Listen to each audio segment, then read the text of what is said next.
Hello, hello! My name is Callista, and welcome back to Pillars of Eternity.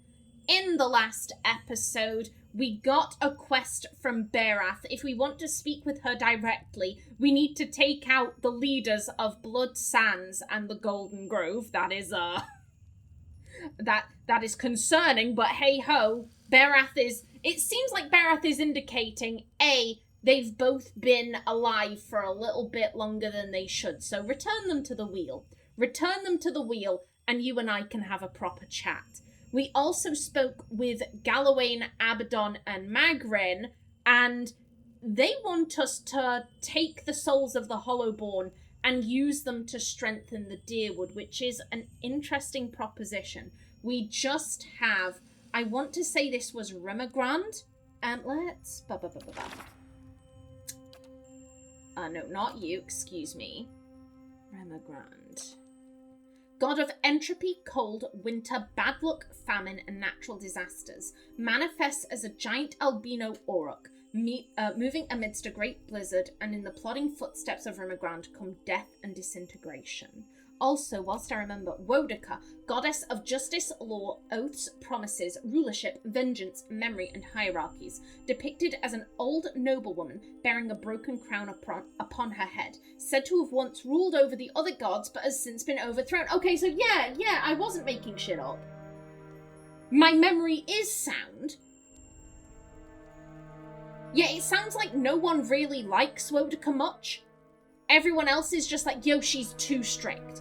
She's too strict, and under her rule, everything just stagnates because there is no struggle. Through struggle, we grow. And under Woedica, that isn't tolerated. So we all needed to band together and send her packing. And so that's why we're all very much against her making a comeback. Okay. Once more you approach the shrine and the constellation of the Beast of Winter. This time the cold emanating from the shrine is unmistakable. A thin frost has formed upon the edges of the stone. We will pray to Remagrand. Okay.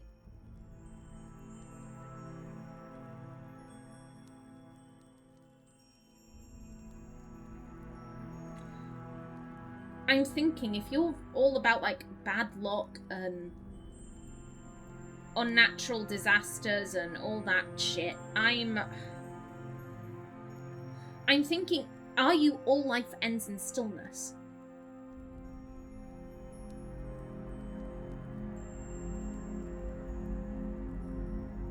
It's all life ends in stillness and struggle is our fundamental nature.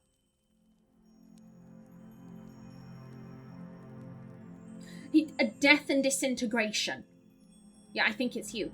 All life ends in stillness.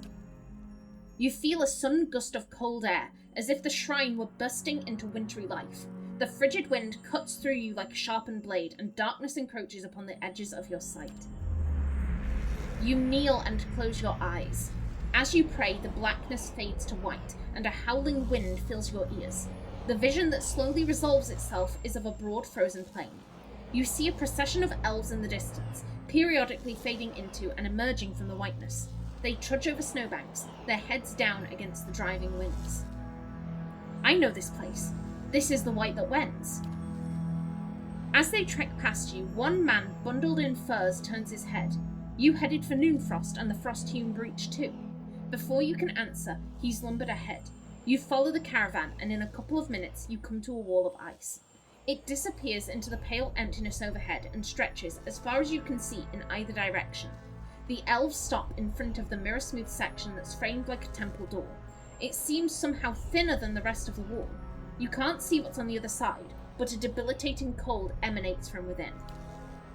The elves pull pickaxes and shovels from their sealskin packs and begin hacking at the smooth ice, their implements flying through the air in swift shining arcs. Though yet they throw their bodies into their labour, not one of them so much as scratches the polished ice. Yet with each blow, something bellows in the distance. Whatever that is, it's huge and angry. Sagani squints into the whiteout, and it's coming our way. Adir calls out to the elves. Hey, you might want to hold off on that. But that howling wind seems to swallow up his voice. Pelagina's head whips round to see where the bellowing is coming from. Forget about the elves, we need to be ready to move. She turns again to face you, flexing her hands in the cold air. Or fight. Oh. The elves hack away, seemingly oblivious to the furious lowing, and to the tremors under your feet. The snow has risen to your knees. Your legs feel frozen in the drifts. Try and get their attention at the very least. You grab the nearest elf by her shoulder, shaking her and yelling over the howling winds. You point in the direction of the booming noise, but she only scowls. Leave us, traveller. We've got to get through. We can't stay on this side any longer. But you haven't even chipped the ice. Listen, you're angering... Yeah. Listen, you're angering something very big. You'd better stop. The elf strains to listen. As she rests her pick in the mounting snow, some of her fellows pause in their labours. A man with a withered, frostbitten fingers turns. He raises his maimed hand and the others stop as well. They stand motionless for several seconds before you realise they've frozen entirely. You touch the elf nearest to you and he crumbles into a mound of snow. A final gale blows past, scattering the remains of the elves in a chaotic flurry. You notice a single spiderweb crack in the smooth barrier. It's the only thing that mars the perfect surface of the ice. Whatever's on the other side of the strange doorway, you feel it tugging at you. Only when you look back and see the parallel gashes trailing behind your legs in the snow do you realise how strong its pull is. My end comes to all things in time. Seal the frost-hewn breach, and instruct the pilgrims in the patience of Remergond. A deep whisper carries from the crack. As quiet as it is, it's shaken the ground beneath your feet. Plug a hole with a handful of... Plug a hole with your finger? No! I'm not losing my fingers. We will plug the hole with a handful of snow. You fill your hand with snow and shove it into the crack. It hardens instantly, and a hoary rime grows over the smooth surface of the frozen doorway, fusing it with the rest of the wall. When you take your hand away, a perfect crystal of ice remains in your palm. As you examine the crystal, the vision around you fades, but the unmelting shard of ice remains in your hand. Ooh. Okay. Okay. Into the white void. Magran showed me a vision of a gate, the frost-hewn breach, and the pale elves trying to open it. In the vision, the elves crumbled into snow, and I sealed the gate with an ice crystal that I still had when the waking dream ended. Okay, we can absolutely do that. Magran wants us to stop them, we can stop them. However, Buddy, we need to have a chat. What is it, Watcher? Durance doesn't seem to recognise you for a second, then blinks, frowns. Does what we learned about Woedica trouble you? It stinks of her. It is justice, but if her greater purpose was to think Magran would fall prey to such deceit. And Aethys. Weidwin had always claimed to be invading Deerwood to free it. What if it were true? What if he had come to stop Woedica's plot before it began? His face contorts in fury. Surely Aethys earned his death at Godhammer Citadel, but not for those reasons. Not to keep him silent. If such a thing has brought about this chaos... Durance tilts his head, as if listening to an inner voice. Then he frowns, the frown deepening as he speaks. Must we always be tools of gods? If Woedica and Magran... if they are the cause of this, the Hollowborn, if the purges were never necessary, if Aethys was fighting back... Durance's face collapses in fury, his body shaking. Then your godhammer didn't save Deerwood, it doomed it. Aethys needed to be stopped, and so does Woedica, the purges. Would it have been better had you been spared this knowledge? It is a lot to take in. I've said this before, Ximena doesn't really like Durance. I don't think she would... If it were anyone else, she would take the gently approach. Not for you, dickhead. Not after all you've said, not after all you've done. Then your godhammer didn't save Deerwood. It doomed it. So many lies. And Woedica, perhaps she is the next god to fall beneath the godhammer. Durance's body continues to shake, his hands clenching white into fists. Sweat builds, streaming down the sides of his face. Would it have been better that you had been spared this knowledge? No, it... I am glad to have walked this far with you, seen this truth. Durance is cold. Perhaps it was what I was meant to see, with a watcher's eyes. He glances at you beneath his brows warily. All these dances of words and intrigues, machines of men, twisted, ripping the souls of children, and by the gods, the goddess of justice. If I could end her like Aethys, Magran burned her once. One can do so again. He takes a breath, his eyes narrowing. Woedica, she must answer to her own justice. His face darkens. Our priest requirement not met. Justice or revenge? Anyone with a shred of spirit seeks both justice and punishment. It burns in the heart of anyone who lives. All seek it. If the world does not balance, we all drown in the oceans. And the gods would not care. Magran, she must be redeemed. And punishing Woedica, that will serve. Durance frowns, his hands clenching.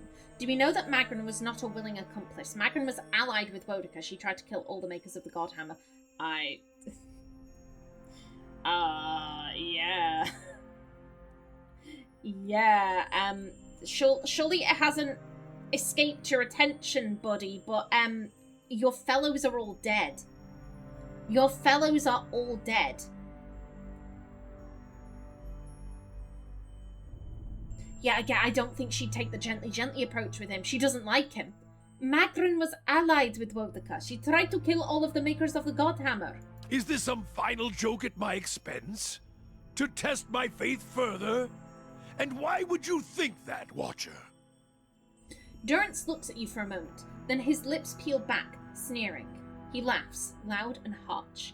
I'm not certain, it's just a feeling I have, because she didn't want anyone to know how the God Hammer had been made. No one knows how it came to be, except for a few among Magran, like yourself. When you departed for Helgot's citadel to strike at Aethys, you travelled so no one could recognise you, correct? You said you left Ashfall without telling anyone of your departure. The others who made the God Hammer, they all died, didn't they? That's why I saw their symbols fade from your staff.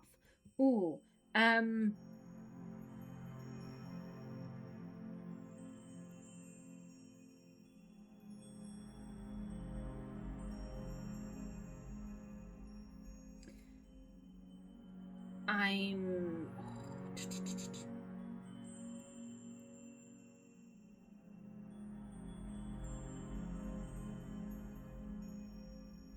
thinking which is best to convince him of this.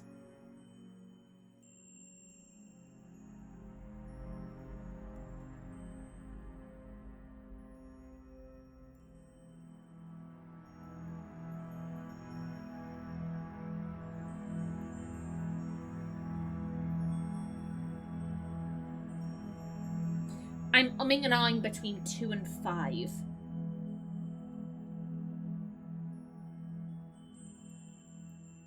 Because I don't know how number 4 would factor in. You left Ashfall without telling anyone of your departure. And how would travelling, so that no one could recognise them? That doesn't necessarily... like I said, it's between 2 and 5 for me.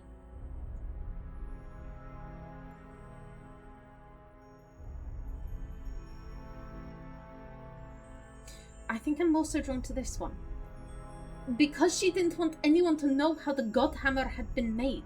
No one knows how it came to be, except for a few among Magran, like yourself. If all you have are questions, then I have enough of those. She is a bitch of a goddess, to be sure, but even a whore only goes so far in crossing those she serves. Oh, maybe this isn't like, oh, it's just one, it's like, here's all of the evidence we've gleaned over our talks with you. When you departed for Helgot's citadel to strike at Aethys, you travelled so no one could recognize you, correct? You answer a question with a question. Then why did I feel her disappointment at Helgot? Why were we shamed? Mechanics 8. The rogue comes through! Durance is silent for a moment, and when he speaks again, he speaks low and slowly, almost carefully. Because I think she tried to kill you there. Kill me? She is a goddess. I still drink from her burning breasts, Watcher. If she wished me dead, she could trace me to my source and kill me. Durance looks at you for a moment, as if you're mad. Then his lips peel back, sneering. He laughs loud and harsh. His face burns and his hands clench tightly on the staff. In the dream of the Godhammer, your spirit looked blurred, indistinct in the light, as if it had been sheared from you. Durance stares at you, his expression frozen, but he's silent, listening. I'm not certain it's just a feeling I have. Oh, she wasn't doing a diss on him, she just didn't see him. She didn't see him. If you had been damaged, as I saw in the Godhammer vision, then she may be unable to see you as you once were. Yeah, she doesn't recognize you. When we petitioned her, she didn't recognize you. You know it. Durance turns from you for a moment. His face twists in thought, conflicting emotions running across his features. Finally, he turns to you, his face steady. There's no proof, Watcher.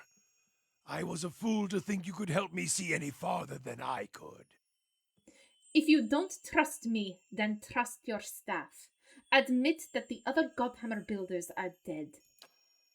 Durance turns to the staff, and for a moment you see his eyes burning, taking in the edges of the wood, the symbols inlaid there, the 11 circles, the 11 faded circles. They died in the blast, yes. The other 11. I was the only one to walk away. I thought we had wronged our goddess.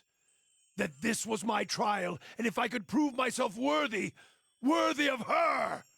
I should have known better. There is only one God of redemption, and I saw him ended. As he studies the staff, you feel a wave of heat, a terrible energy rolling forth from it in waves, so much so it feels as if the Godhammer itself is alive in his hands. And past it, you hear a cry, like a child being born, and your eyes feel the flash of white, then 100 imagined shades of purple and white, streaming and circling into the howling of a storm, and beneath it, the grinding of ancient machines of stone, rock, and metal, grinding and turning until all around you feels as if it's burning, sinking into the shadows of the earth, beneath the ground, the only place where a spirit might find refuge.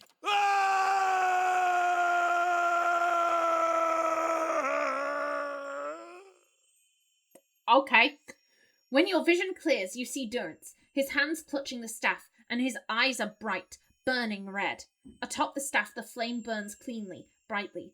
As his gaze burns, he rips his gaze away. I think that would make sense here. As his gaze burns, he rips his gaze away and howls, a bellowing, horrid howl, like a wounded animal, and sweat pours down his brow. Durance, we can make this right. We can see that justice is served to her and Woedica both. This is not over. We still have much to do. She doesn't like him, but he has just learned that, like, his goddess tried to kill him, thinks he's dead, and this entire time he's been like, oh, I'm doing this for Magran, and Magran's like, Durance who? Durance the dead guy? Oh, I haven't thought about him in years, I don't give a shit about him. Like, ooh, he has just learned something traumatic. I'm like, can we make this right? Here's the thing, I'm not drawn to this one. We can see that justice is served to her and Woedica both. Again, Ximena's like, I don't give a shit. I don't give a shit about Woedica. I don't give a shit about Thaos. I don't care what they're up to. I'm just trying to save my own skin here. Durance has done so much. He's done so much. Then again, Ximena has done so much, and she's trying to improve herself. If she turns around and denies Durance that right, then why would anyone give her that same chance? She's trying to improve herself, therefore she has to allow Durance to try and do that too. Durance, we can make this right. To think I served her, I followed her. Now I shall serve no one. Woedica's lies must be answered.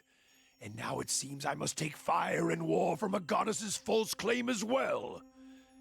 I still take from her strength as I did, for as long as it lasts.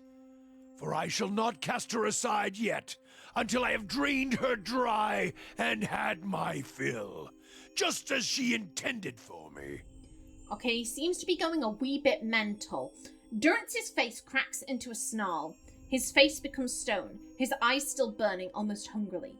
Durance snarls. For I have learned one of the lessons of the faithful. The faithful may wound a goddess greater than any enemy.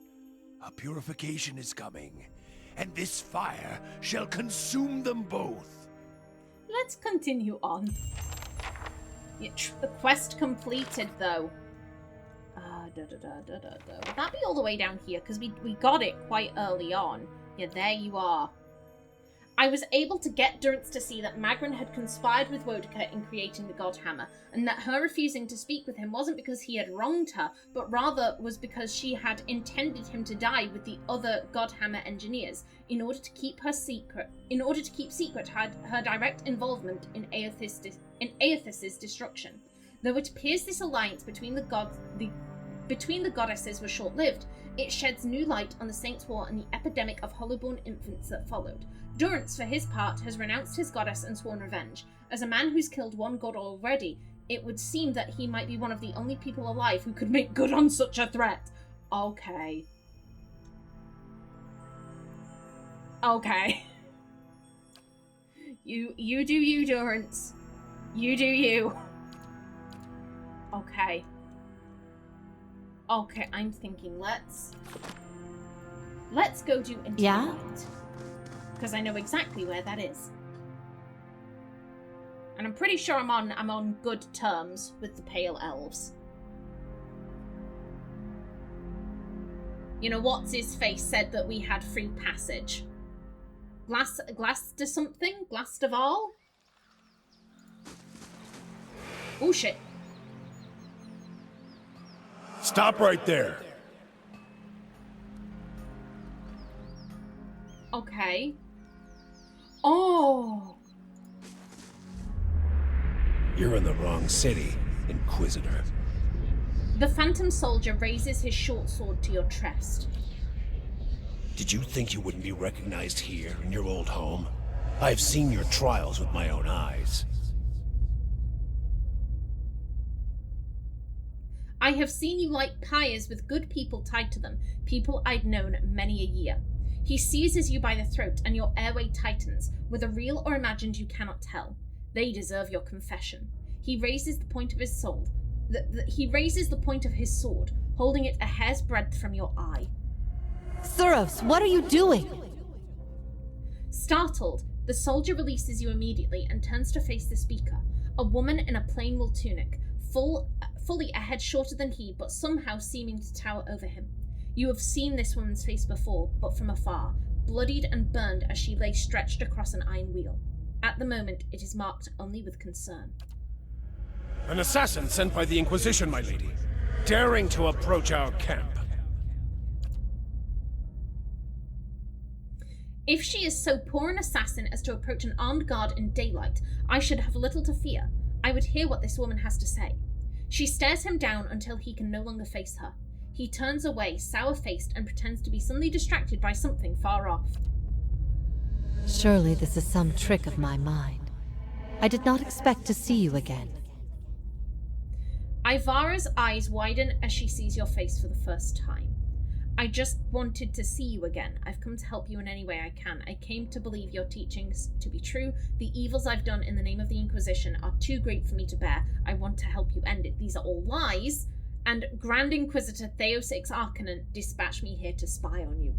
Number 5 is interesting. Just admitting, like, yo, I'm here to be a spy. However, I feel... Like I said, I like that this is... I like seeing similarities between this person that we were in the past and who Ximena is today. And as I've said time and time again, Ximena doesn't lie to her lovers. She doesn't lie to her lovers. Her parents were shit parents, but they were excellent partners. She knows how to be a good partner to someone, and she does not lie to her lovers for that reason. And this was our former lover.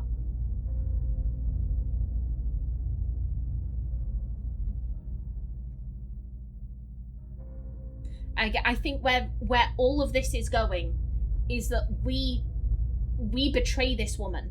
She ends up on the rack. We know she ends up on the rack. That seemed to come after this meeting. So we know she ends up screwed. So whilst number 5 is interesting, I'm inclined to say, yo, we betrayed her. We were instrumental in setting her up, in getting her captured by Thaos, and now we feel this immense guilt over it. And that guilt is just rearing its head many lifetimes later. Drawn to number 1. I just wanted to see you again. You've put yourself in great danger to do this for my sake. I'd never have asked of it of anyone, especially one whose safety means so much to me. Oh no! Oh no! Whatever your reasons, I've missed you over all these years. Having you here now, at a time when I'm surrounded by strangers, is a wonderful gift. She's so nice! I would like for you to stay here in our camp as my guest. My Lady Iovara, I beg of you. This is an Inquisitor. This is a desperate attempt on your life. The only way it can succeed is if you allow it to. No longer able to remain quiet, the soldier approaches Iovara and puts his hand on her shoulder, turning her aside. His voice is hushed, but by no means private. This is a missionary, same as I was, taught the wrong things as I was. If I can't have faith in one woman's ability to reason once she knows the truth, what hope do we have? Yeah, she was once one of us. And she's come to the realization, like, yeah, nah, this is a bunch of bollocks. We're in a cult. This ain't right. Oh god, and because she loves us, she's like, yo, I have faith. I have faith. And oh god, the guilt we must be feeling. She brushes his hand away with the calm grace of the resolute. We have many former missionaries here. They are our most loyal, our most helpful. Many have died for us.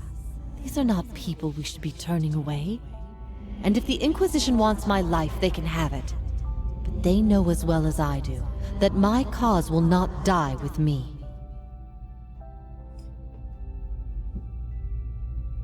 I'm sorry, is it my imagination? Or does this woman have a little bit of... Does she look a wee bit like Aloth? Does she look a wee bit... She's an elf, she's got pale skin, she's got long dark hair. What the fuck? What the fuck is... I didn't intend any of this. I didn't intend any of this. It was the game. I know it was technically RNG, but again, it all stems from Aloth saving us on Pearlwood Bluffs. Oh my god! In another life, Ximena was like, yo, dark-haired elves, bet. And then in this one, yo, dark-haired elves, bet. Apparently certain things remain, including preferences. Damn, oh my days. Come. We have much to talk about. Iovara beckons you somewhere behind her. That was... I